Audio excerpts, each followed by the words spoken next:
the point of being trans. It's like, it's not purely identitarian. It's like, it's political. It's like saying, I believe that a world can be constructed in a different way, you know, where like the boundaries of what is and isn't allowed can change.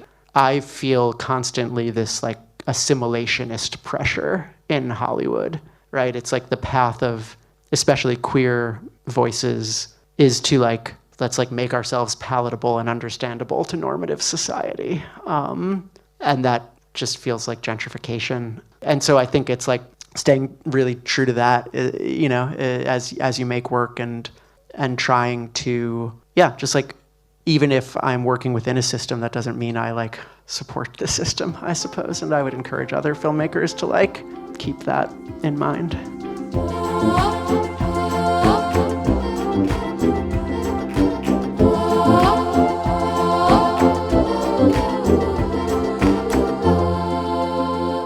Welcome to Cinemaldia podcast, the audio inventory of some of the events taking place at the San Sebastian Film Festival.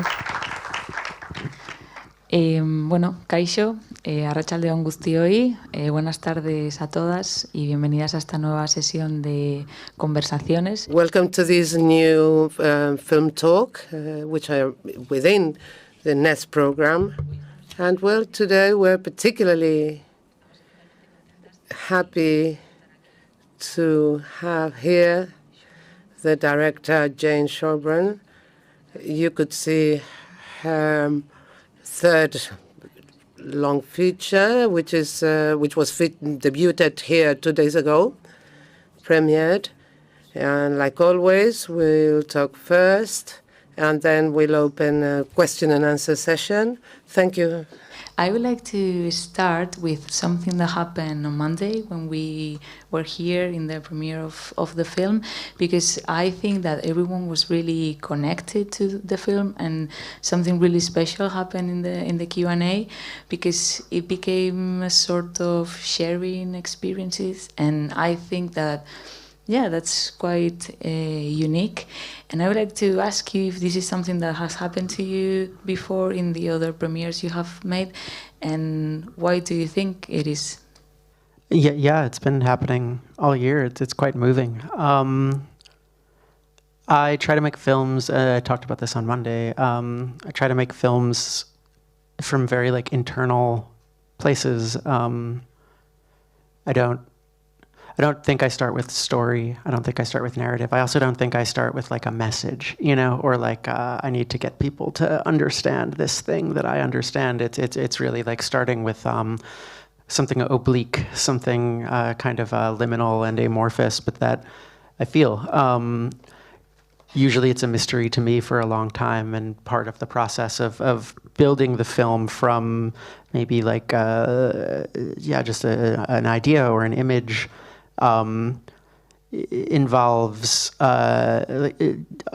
finding out why it's stuck in my head, and usually somewhere around like year one, and 1 year of like sort of developing something obliquely in my head, I start to understand like how the project is personal and how it relates to whatever mystery I'm exploring in my life. I don't think of it exactly as therapy, but I think it's sort of like, it's a very internal process. And actually in my creative process, things like story, narrative, character, all of that is incredibly important, but all of that comes very late for me. I think of it as like Occam's razor, like the simplest way to make something that can be generative and ask the questions and engage with an audience emotionally in the way that I'm trying to. You know, I know what the feeling I want to express is, and I'm hoping that I can come up with the aesthetics and images and narratives and pacing and characters and all of the things that you get to do when you make a film to conjure whatever it is I'm trying to conjure. And my first film, I've made 2 narrative feature films. My first film was called We're All Going to the World's Fair, and with that film, I for years was obsessed with this idea of making something about this internet community, and I really didn't understand what I was looking for until very, very late in the creative process. And then I realized that what I was exploring had a lot to do with my own gender struggles and dysphoria, and this feeling of like looking for yourself online in the obscurity of the screen. But it didn't come from that place, right? I didn't say from the beginning, like, oh, no, I'm going to make a movie about dysphoria. I didn't even know this word when I started working on that film. And then when the film premiered, and by that time I had started to transition, and I understood myself as a trans filmmaker, and I understood the film as trans, but I was so worried that people would be like, this is bad. That's not how, it was very early on, so I was very insecure, but a lot of that insecurity was about, that I didn't do like good representation, or responsible representation, or I didn't like have the characters look in the camera and say like, hey, it's okay if you're trans, And then when the film premiered, I mean, most people who weren't trans didn't really understand what was trans about it. And then the people who did were like, oh my God, this is capturing like a wisp of smoke, like something that I've felt internally that I've never seen like expressed in this form, in this medium, and I think that was very inspiring to me, and people did have reactions to that film, but I saw the TV Glow shortly after that experience of the movie premiering, or actually I guess shortly before, but I think I knew what I was trying to do. I had sort of built myself this long and specific, and I think very much like bespoke creative process. And so going into this film, I knew what I was wanting to talk about from pretty early on. I knew that this was a film about figuring out one's identity and coming to terms with all of the ways that what you had thought of as home was actually in many ways the thing that was keeping you from yourself. But I was very, I think I was very careful, again, not to like speak from outside of that process and really to just try to conjure an emotional experience that I was going through and conjure it in ways that were using the medium, using film in all of the ways that film is a way to communicate. And it's been, again, very, very gratifying to see the impact of like, rather than setting out to be like, oh, I'm going to make, I don't think one should think of film as like social impact. You don't make a film to like change politics or something. You make a film to explore mysteries with people. But with this film, I think I was tapping into something that was certainly very raw and emotional and also like uncharted for me, and seeing other people react that way to it has been incredible. Since the film premiered in January, it has to be hundreds, if not like 1,000 people who've told me personally or I've seen online talking about the film really helping them on their own transition journeys, and they're understanding themselves better and seeing, it's I think it's a nice case of like, when we try to make a film that's like politically right or socially impactful, you're kind of starting from the end, like that can't be the goal. The goal has to be something that's purer. Yeah, it's like a consequence, not the goal. And you were mentioning it, but could you tell us a little bit more about the starting point of the film and how you begin with all the creative process of this film? Yeah, it's a strange and circular process for me. I really will just like interrogate things that I'm fascinated by until it starts to congeal into something that feels like it could have the form of a film. For this one, early on, there was the idea of being like haunted by my childhood in the suburbs, watching television about growing up in the suburbs. And the way that my own memories of being a young person and sort of like believing in like the magic of life was so constructed by the things I was watching on television about what life should have felt like. And now looking back on that in this moment, 30 years later, as I was sort of like, in an existential sense, leaving home in a way that I would not be able to return, in terms of just, transitioning. I was getting estranged from my family, and it was very clear to me that decision meant, you can't go home again, essentially. But I was thinking a lot just about that place where I grew up and the ways in which I was looking for myself as a young person in that place, and the ways that my memory of growing up and like the mythologies of one's childhood and adolescence and coming of age had sort of like all mixed in my mind, so that like it was impossible to untangle like my perspective on my own youth from what I learned from television.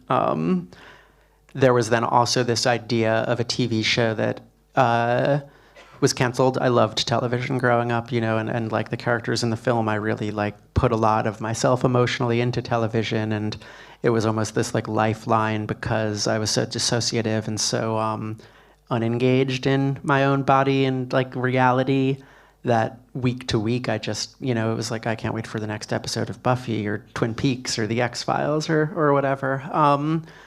And there was this idea of like a TV show that gets canceled and ends in this unresolved, terrible way, and that is this like psychic wound that the characters carry with them to the point where it almost feels like the pain and unresolved nature of the show's cancellation is like in their own body. This idea I had very early on, and I think from there it became this the TV show ending with the characters being buried alive, and understanding like that metaphor, or not necessarily metaphor, but that as the characters in my film being somehow connected to these fictional characters who are buried alive. And I had another film idea that I had been working on about a person returning to their hometown, and there being all kinds of weird static creatures there, and it all just kind of combined. It'd be too long to map it out, and there were versions of this film that I had like outlined that bear no resemblance to what the final film ended up being, but that were trying to conjure a similar idea. Because when I was listening to you in the Q&A the other day and listening to you now, these are like things that are really close to memories and feelings, and that I can relate to, because I was a kid like that too, like feeling like TV was like a safe space, and feeling that sadness was something was ending or something like that. And I would like you to tell us a little bit more about how you pass those feelings and memories to a script, and how was the writing process of everything, because I can relate to like like a feeling, but then when you have to write it, I guess it must be like difficult. And fun. I think it was a really fun challenge, to kind of like conjure ghosts, to conjure the past, to be playing in the space of like memory of my own childhood, but also memory of the media and aesthetics of my childhood, and then obviously like drawing lots of influence from other artists who influenced me. I think with this film specifically, and knowing that I was making something that was trying to conjure, this like childhood that I don't remember a lot from childhood, actually, and probably because I was quite dissociative, like it was almost like a scavenger hunt into my subconscious. I had this recurring dream in the year that I was first developing the film, and the dream was about this actual place in my hometown. In the high school, there was the football field, and then there was this, and the football field, it was like there was the track, and I would walk on the track, and it was just like a place that I went a lot. It was like a landmark in my hometown. But then in the far end behind the football field, there was this sort of short decline. And then there was this other field that I think had like a baseball diamond, but it wasn't really used. It was kind of like overgrown and weeds. And I kept having this dream about that field behind the field. And I was like, why am I dreaming about this? And it was somewhat clear to me that like, my subconscious was trying to tell me something about like, there are the places that you remember really clearly. There are like the landmarks, but then there are the, you know, the things underneath the landmarks or behind, you know, the hidden, more oblique, these like darker spaces. And I do think this became like an ethos for me. It was like, I want to conjure those spaces. I think that like especially American films about the suburbs and about the suburbs of one's youth in the last 30 or 40 years, like our language for talking about that cinematically has become very just overdone, you know? Like it's Steven Spielberg, you know, it's like kids on bicycles and like and then like Stranger Things is like ripping off like J.J. Abrams, who was ripping off Steven Spielberg. You know, it's like it's become so cliche and so like a copy of a copy of a copy that there are some sort of like signifiers of, you know, the suburbs in the 90s or the 70s or whatever it is that just have been bled of their power, I think. You know, they've just become like too cliche. And I set myself this goal of finding like the field behind the field. You know, I remember when I like, and I think I did just like meditate, literally. I would like sort of like meditate on it and really try to clear my head and remember things. One was like, I remember going with my mother to the high school back before I was in high school when I was just a child to vote on election night.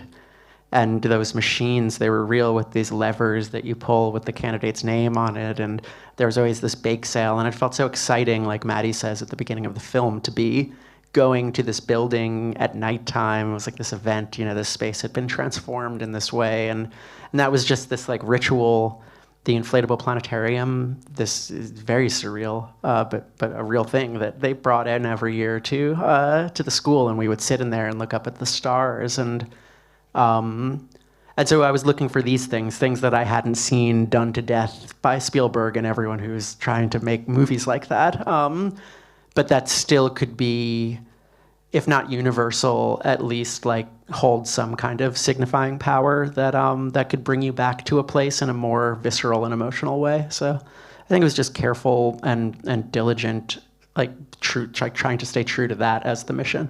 And about the characters, you made the decision to like focus a lot of the attention on Owen and not in Maddie. Could you please tell us about that decision and why was it? I think they're foils for each other in some way. And while they're the central relationship in the film, kind of, it's really like about both of their relationships to the show. And they certainly, they form this relationship with each other, and Maddie makes this decision to come back to try to bring Owen with her. But in a lot of ways, it's like their bond is all about the third person in the room, which is the screen and this TV show that they both love and see something similar in. There's something kindred between them in their shared love of the show. But it's a film about like what you do with that. Like they both receive this signal pretty young that, you know, is essentially saying to them like the same thing, which is you need to get out of this place and like look for what you're seeing on the screen. You need to make that your life. And they both understand that in an emotional way when they see that in childhood, but then they take two different paths. And, you know, Maddie's path is one of resilience and like sort of trusting in the what seems crazy about like this thing that she says, you know, I'm not telling you anything you don't know. You know, she's essentially saying like we both know the same thing, which is that show we need to save ourselves by like returning to that space. And Owen chooses obviously repression and denial and refuses to see himself. You know, I wrote this movie. I had been on hormones for like 2 or 3 months. I had come out the previous year to myself and then to people in my life. I was really trying to make something that could be very, very honest to not like the experience of transition, but to the experience of like getting to a place where you're ready to start transition. Like, 'cause I remember my first appointment for HRT, for hormones, and just feeling like there were so many versions of my life where I never even got here. And even though this is like what is thought of in traditional sort of like transition narratives as the beginning, what about that half of my life, or, you know, at that point, my entire life that had brought me there? And I was like, that's plenty for a movie. You know, we don't need to see Owen, you know, become like the beautiful person that maybe someday he can become. We need to just let him see himself. And that if the whole movie can express how hard won something like that is, then I think I've made something truthful. So that was sort of the emotional idea I was working with. And so then Owen and Maddie kind of become foils, you know, or two sides of the same question of how to deal with knowing that there's something inside yourself that needs to change, but not wanting to face it because it would be really difficult. And there is something which is the outside world of Owen and Maddie, which is always like there, but we don't really see it, and they talk about it, and how important was for you to show that they had like an outside world, family problems and stuff like that, and how did you work on that, because it's really subtle, but it is there. So yeah, it's always a careful balance in my work. I was even more cautious with it with my first film, with We're All Going to the World's Fair, which I set really strict rules for myself in that film about like what we would and wouldn't see outside of, you know, this was a film about people who were watching and recording themselves, and there's a point about, I think, even like 20 or 30 minutes into that movie where we leave the like omniscient third-person camera perspective on our character. Like we no longer have a privileged view of the character. We do for a little while. We get to see her when she's not being watched, but at a certain point, even, you know, and you wouldn't notice it until you watch the film a second time, but we lose that and we never get it back. And I was very conscious of, in that film, like every moment where I was telling you something about wider context in this person's life was not only like crucial, but also like cheap in some way, or dangerous narratively, in that like, if, you know, you see that character at school being bullied or not having friends, then all of a sudden it's like, oh, that's why everything that's happening is happening. It felt like this careful tightrope of ambiguity. The more you leave oblique about like the expository external reasons for something, the more you leave it up to the viewer to sort of confront the internal emotional feelings that the characters are going through. And I think I was trying to do something similar in this film, you know, in just like, because I think where this impulse comes from is a place of,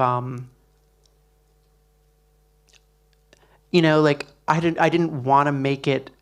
I was trying to talk about something, yeah, like internal and something that was horror from inside rather than outside, you know? And if you make it, the more you make it like, oh, and Owen's parents are crazy Christians, and, you know, they raised him to be ashamed of sex or something. It's like, all of a sudden, it almost lets you emotionally off the hook of needing to understand what's going on internally. You know, like the father, for instance, in this film, he really isn't really a character. You know, he's almost like a visage, you know, in the corner. But he has one line in the movie, and he says, "Isn't that a TV show for girls?" You know, it's this like very subtle installation of shame, and I think the idea I was trying to work with this film wasn't like, and look at these special circumstances that caused this particular case of repression, and more like, just like soft power, the power of conformity, the power of shame, the power of repression as this like ecosystem that can cause a lot of damage in very subtle ways. And in this particular case, you know, it's a movie about how like something as subtle as that can steal decades from someone's life. And you create like this, unique and really particular like universe, like visual universe. And you were saying that you were trying to not underline everything, not say anything, but just show it. And everything is full of references, like cinema references, musical references. So I would like you to tell us about how did you work on that and how free you felt to create wherever you wanted to create. I mean, it was so fun. And especially because I had a budget. And which I've not always had.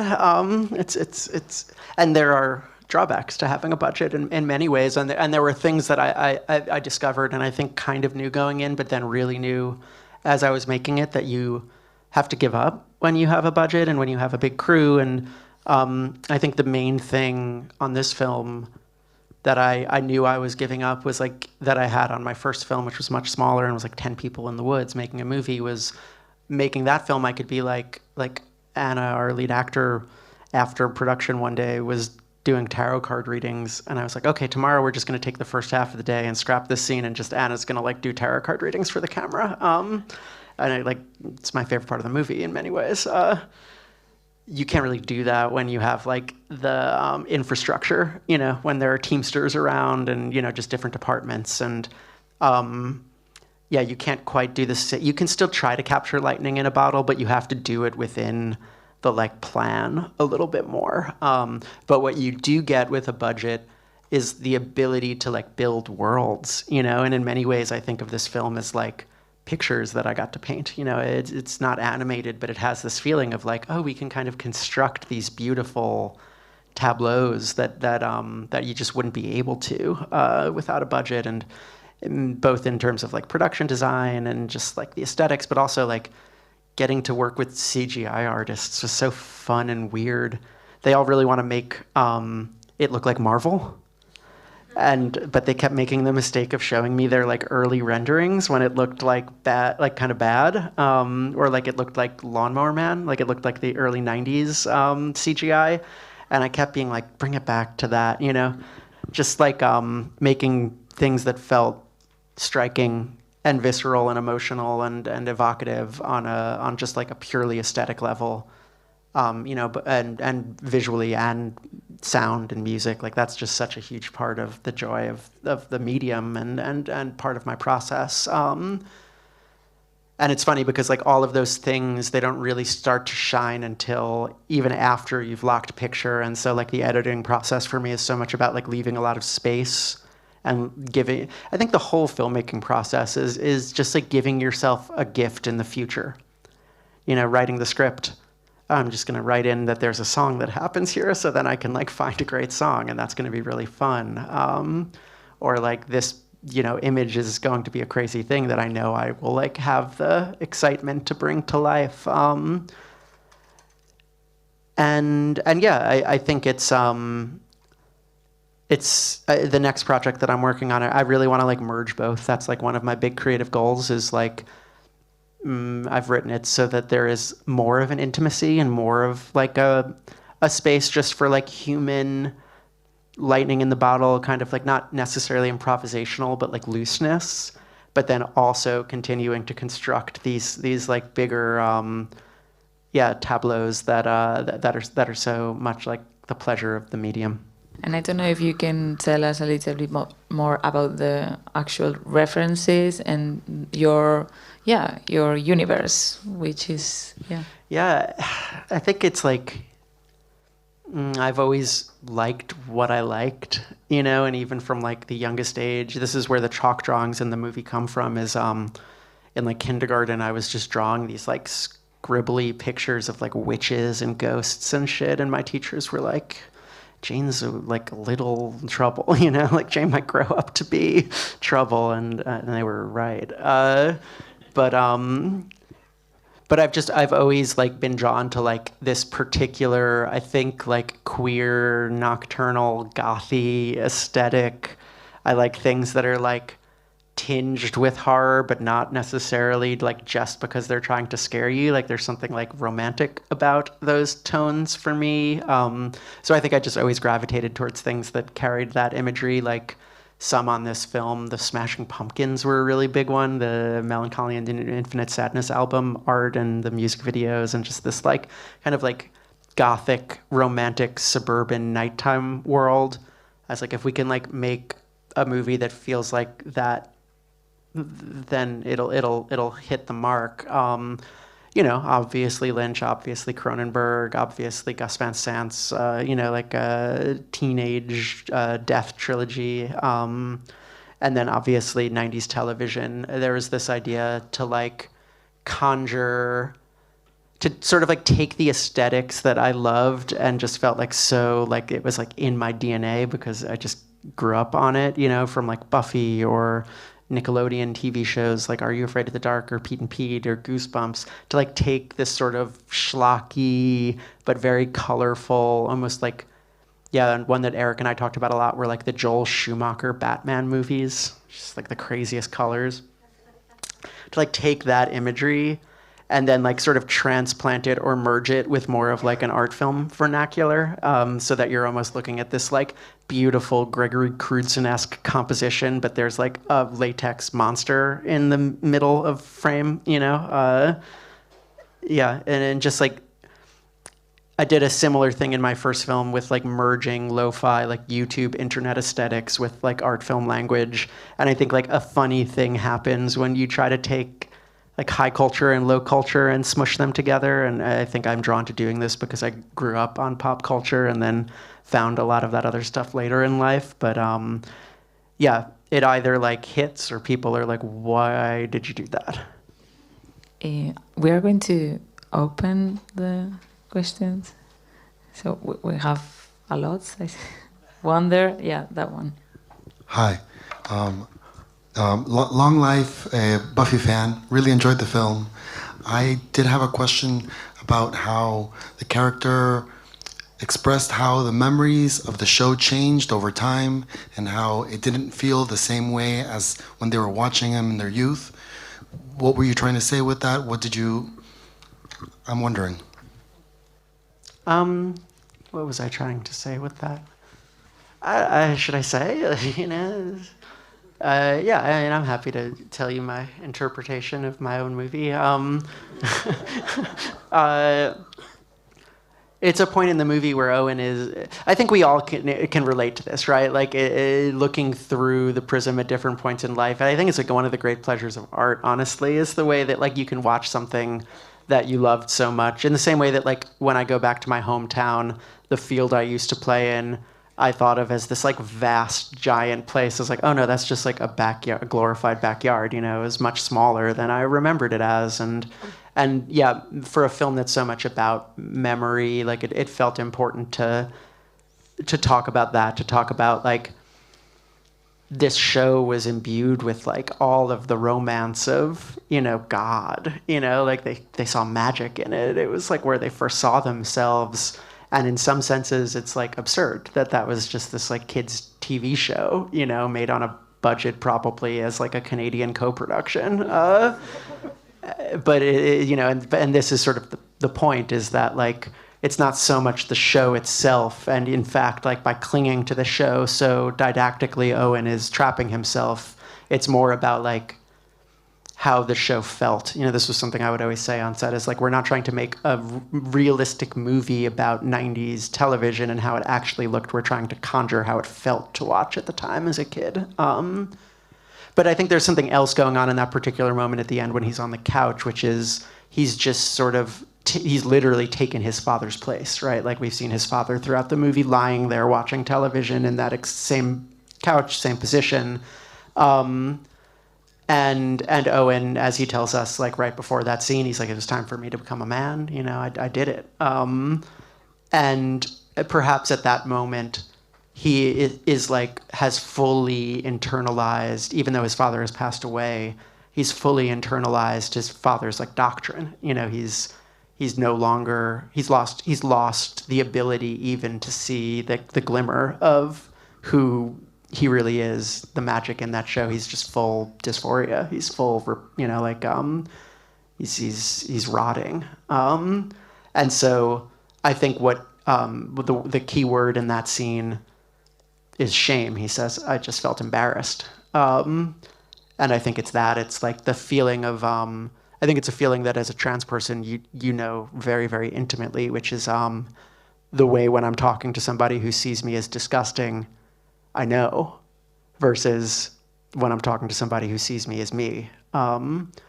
Queer people, any minority, I think, walks around with this kind of psychic sense of themselves constructed by an external gaze, and in that point in the movie, that external gaze has such power over Owen that the thing that he found most beautiful now just feels embarrassing to him. More questions? I'll explain anything from the movie that you want.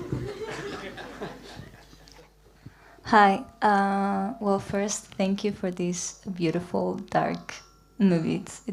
I really liked it. I watched it 2 months ago in the US, and I've been thinking about it so much, and I think that's I don't know. I think there's like a few times in your life when you watch a film, and then you keep thinking about it, and it's like kind of like stuck in your mind. And I really want to thank you for that. And I would like you to ask you to like. I'm very curious of like the whole Pink Opaque universe, and I wanted to know why that title. Like it's like very specific, and I think it's very good. So I'm curious of that, and also like how was the process of creating that universe in specific, like your references. The whole tattoo on the neck, the characters, Mr. Melancholy, which I really like. Yeah, thank you. Thank you. It was fun. Yeah, that stuff is just like a treat because it's so pastiche, you know. It's and it's like it's like kid stuff for me. You know, it was like I lived and breathed that schlock growing up, so it was just like a pleasure to get to play in that kind of sandbox. The title, The Pink Opaque, is the name of a compilation album by the band The Cocteau Twins, an 80s band that I love. And my 30th birthday before I came out was Cocteau Twins themed. I said, come dressed as your favorite Cocteau Twins song, and only 2 people did it. And then my gay friend was like, this is the gayest party a straight person has ever thrown. And I was like,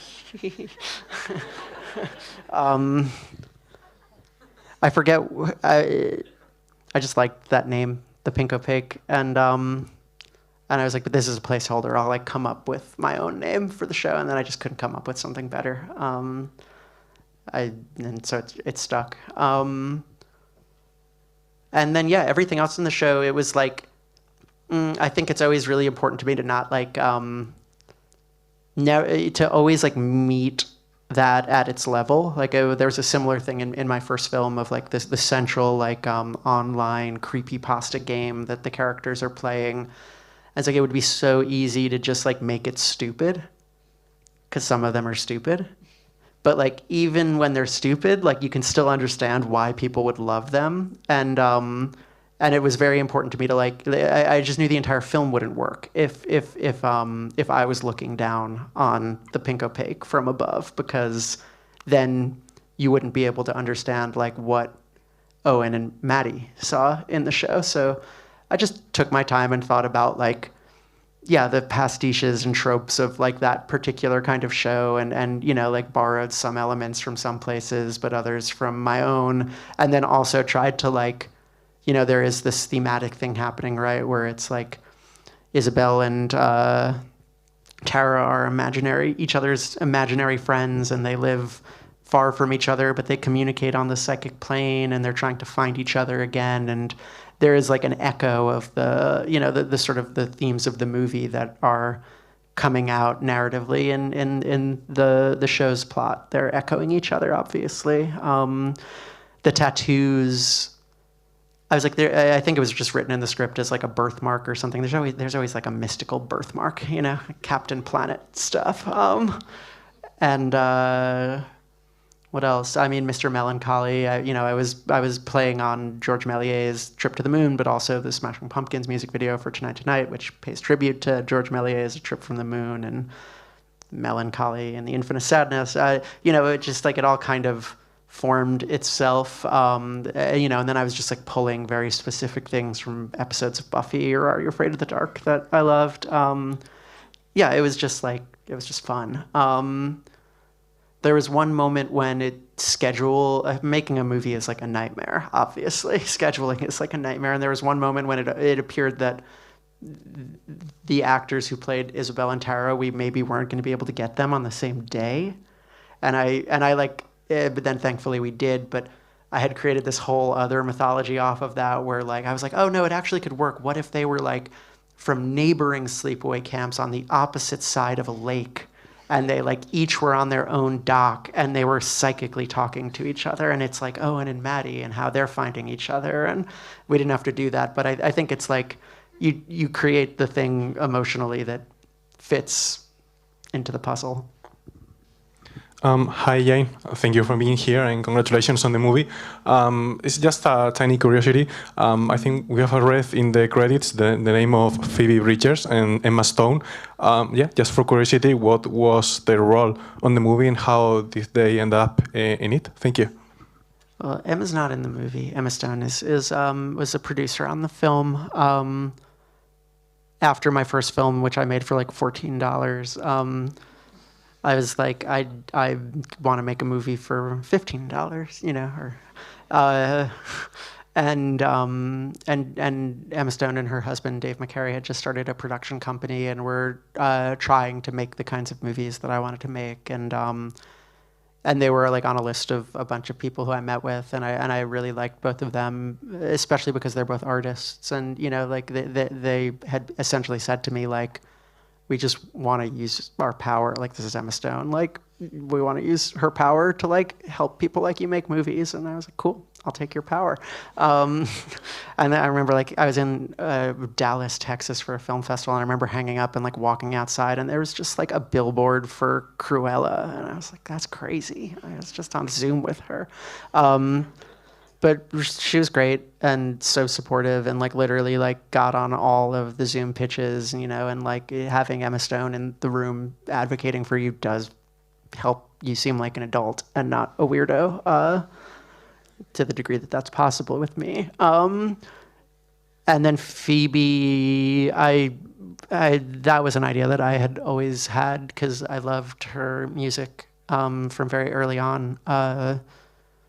And she really felt like the person who would be playing on Buffy. There's this thing in the movie of the double lunch, where this double bill of bands plays each week. And obviously Twin Peaks does this, but like a lot of 90s shows did this. This was one of the like gifts I borrowed from 90s television, was that every week, like the gang on Buffy would go to the Bronze, or, on Party of Five, they'd go to the Peach Pit, and there was always like the alt-rock band playing like their new single in like whatever town the show takes place in. And so I knew I wanted to like give myself that gift, and I knew I wanted the movie to have this like teen angst soundtrack, and I'd always dreamed about Phoebe writing a song for the movie and being a part of it, and that was cool.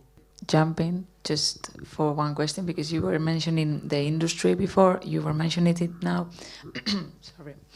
And you've spoken about this before, about how you learned to make films in school and how you've learned how films are made, like in this process.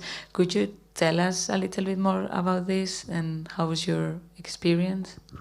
Bad. Pretty uniformly bad, honestly. Well, I love making movies, and I love all of the people I get to make the movies with. And then, like, capital is just like, you have to trick them into letting you do it, and try to take advantage of them more than they're taking advantage of you. I think I'm like pretty good at it. Like, it sometimes feels like Game of Thrones. It's really like political, and especially making a movie at this level is incredibly political. Making this kind of movie at this level, like I knew that I was making a movie that was maybe going to be like pushing at the, left of center of like what you're allowed to do in like a commercial infrastructure with a lot of billionaires' money on the line who don't share my values. And, and it's not a binary. There are like lovely people who are allies in that mission in the industry and in Hollywood, but like, make no mistake that it's like top level evil. And I think because I'm like kind of a mischief maker, and like even as a kid I was like a class clown or just like I enjoy it. I don't think every artist does, and nor do I think every artist has to, but I do enjoy like dancing with the devil in that way to try to like make something, because it's the art that I loved growing up was like stuff that had managed to slip through pop culture and teach me something radical or seem genuine in some way. And so like being like, all right, I'm gonna like suffer for several years and then be really proud of hopefully the thing I like managed to force through. That was the experience, and I think it never really stops. I was like in Toronto at a table with like just like some of the most legendary living filmmakers, who are like in their 80s and making their like 30th movie, and they were complaining about how terrible this is too. I don't think it goes away until, like we have a better society that cares more about art and emancipatory, liberatory ideas getting out to the public rather than trash.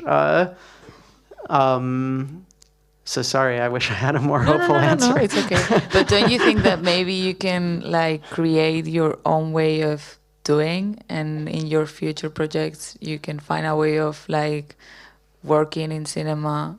I think Hong Sang-soo does a good job, but he makes movies like in 5 days, and it's just like a guy at a table drinking sake. To make this kind of movie, you need to dance with the devil, and I think the only way to make it easier on yourself is to care less and to make something that at its core doesn't share the values that I would want my movies to share. But it's fun also. I don't know. It's also like it's like I've just been in the most insane situation. Like when you see that top level, David Lynch like parodies it in his work. Like when you get to Mulholland Drive, it's like very clear that he's just reflecting on this exact absurdity that like, these shadowy figures, it's like, it's real, and like, that's because like there's a certain level of money involved. And there is something like kind of fun about taking them for a ride or, get off on it a little bit. Hi, Jane. Thank you so much for sharing all this, and congrats on the film. I had a little bit more I feel like it's a follow-up question of what you're explaining right now, but basically, how much from the last draft of your script to the film we're seeing now, how much do you think like it's basically like, do you think like it follows like a how much has it gone far from like that script version? And I'm asking you this because I'm really super curious on like a lot of people in this room maybe, or me myself, we're gonna work or we're working with a producer, and there's this terrifying word called clarity, that is like the money word. And I'm just wondering if you could actually, like, if the script is really close to what we're seeing, and you could go with that script, or it had to be a little bit more, normal, and then you could play more with edit.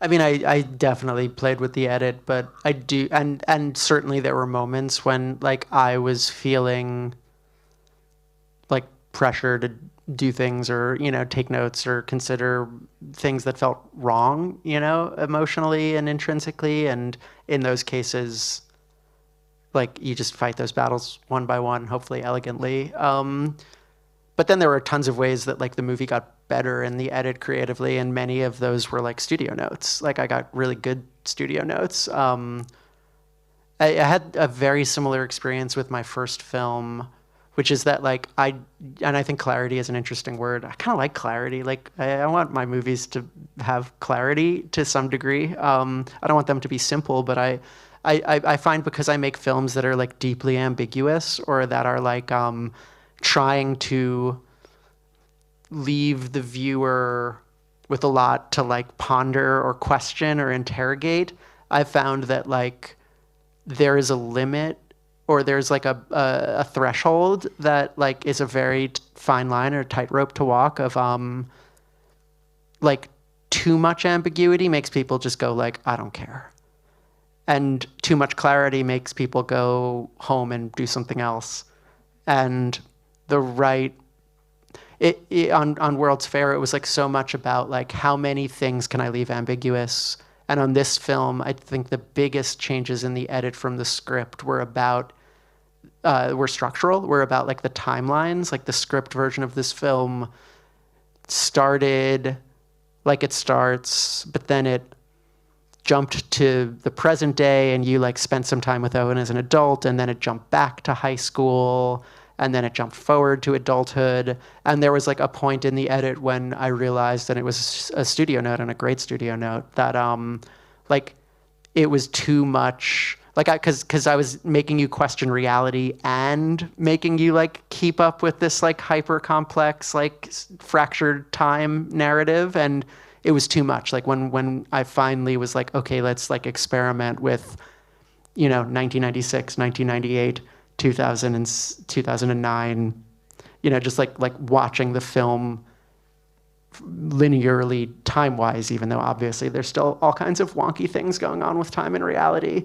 Something did open up, and it became something that was like penetrable. And so I think it's always this fine line of like, yeah, it's a painful process because you as the artist have to be, like you've put so much emotional labor into the structure of the work, and your idea of it.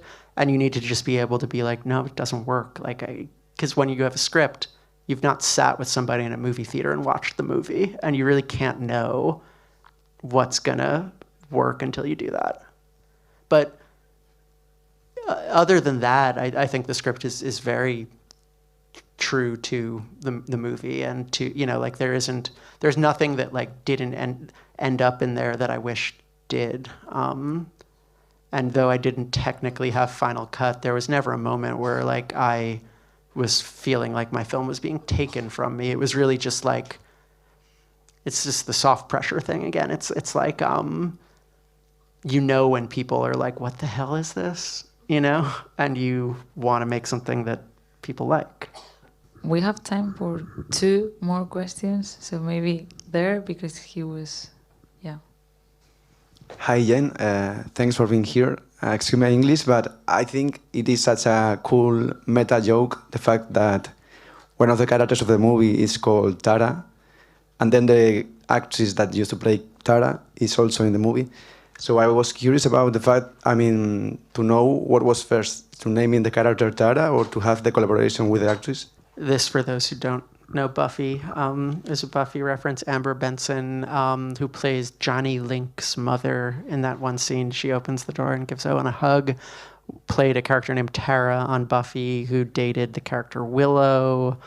They had the first on-screen gay kiss ever on network television, I believe. And then the Tara character was killed off in this sort of like tragic way that many felt was like sort of playing into this trope of like kill your gays, the like tragic like gay love story that has to end in tragedy, and has sort of remained like a sore point in Buffy fandom, to give you guys some geek backstory here. But I think also like one of the things that the film is reflecting on is like growing up, and I loved Buffy. It meant so much to me. Those characters all meant so much to me. Like I was heartbroken when that character died. But in recent years, like many things, from the past, there's been this reappraisal, and like a lot of the cast of Buffy have spoken out about the experience of making the show being like a really toxic environment, and just some clearly not great things happening under the surface, and that it's hard not to feel like some kind of tie to the way that that character and that relationship was treated on the show. And so this was an idea or something I was thinking about when I was writing the movie was, feeling like, I was like, I want to bring Tara back to life, even if just for like a scene. I think that would be graceful. I want like that grace to exist in this movie that's reflecting on like growing up in the 90s and looking and trying to find these like wisps of queerness on the screen.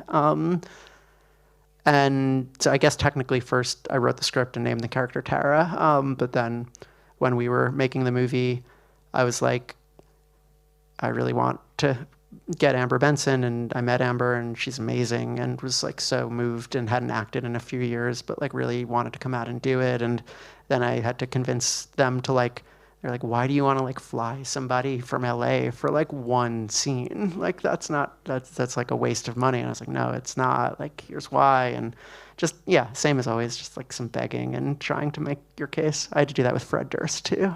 It's like, they were like, why do you want to cast Fred Durst? And I was like, okay, so let's talk about Woodstock 99 and it as the like origin of a certain kind of white male anger. Anyway, I like, it's like post-structuralist. I like peppering the movie. Hopefully the movie doesn't depend. You don't need to know these things to feel emotional watching the movie, but I do like to pepper the movie with like I don't even think references is the right word. It's like letting the world and letting the people who are in the frame speak to something larger about the movie.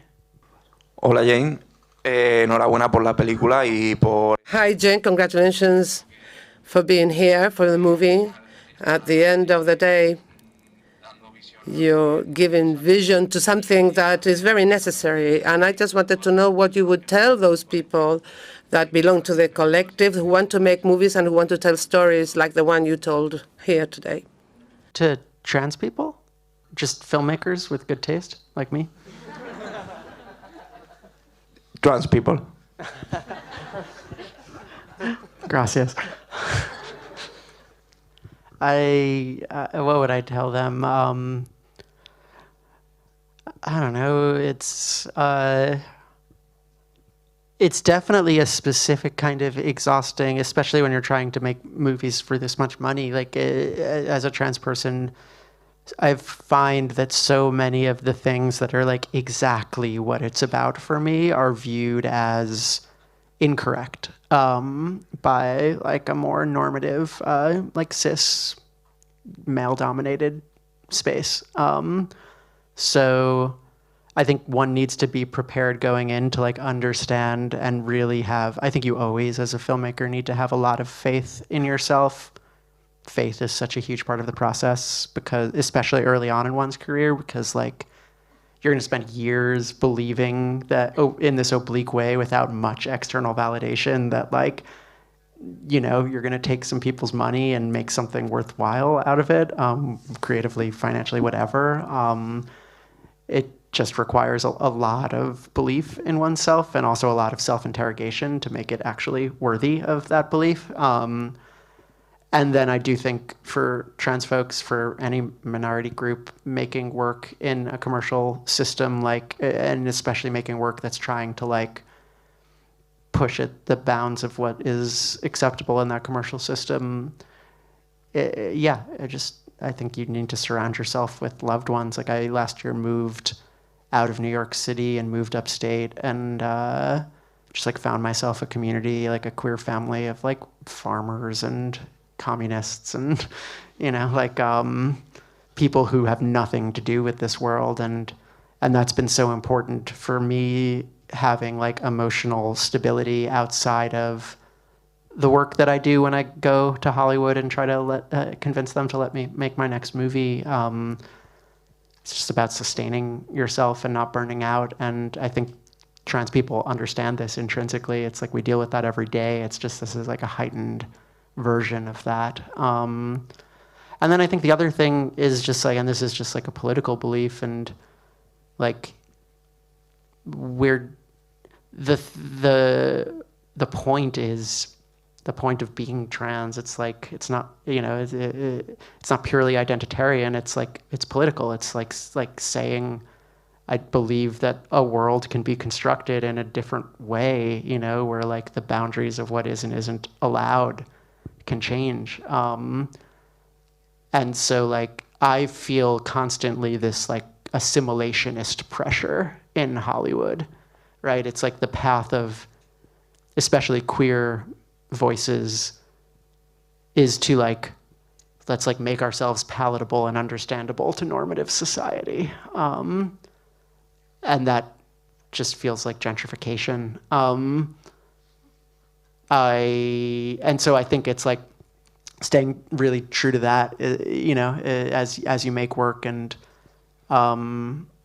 trying to, yeah, just like, even if I'm working within a system, that doesn't mean I like support the system, I suppose. And I would encourage other filmmakers to like keep that in mind. So I think this is like a great idea to finish with. Thank you very much for coming, for being here, for presenting here the film. And yeah, we hope to see you with your next projects in the future. Thank you. Thank you very much. Thanks, guys.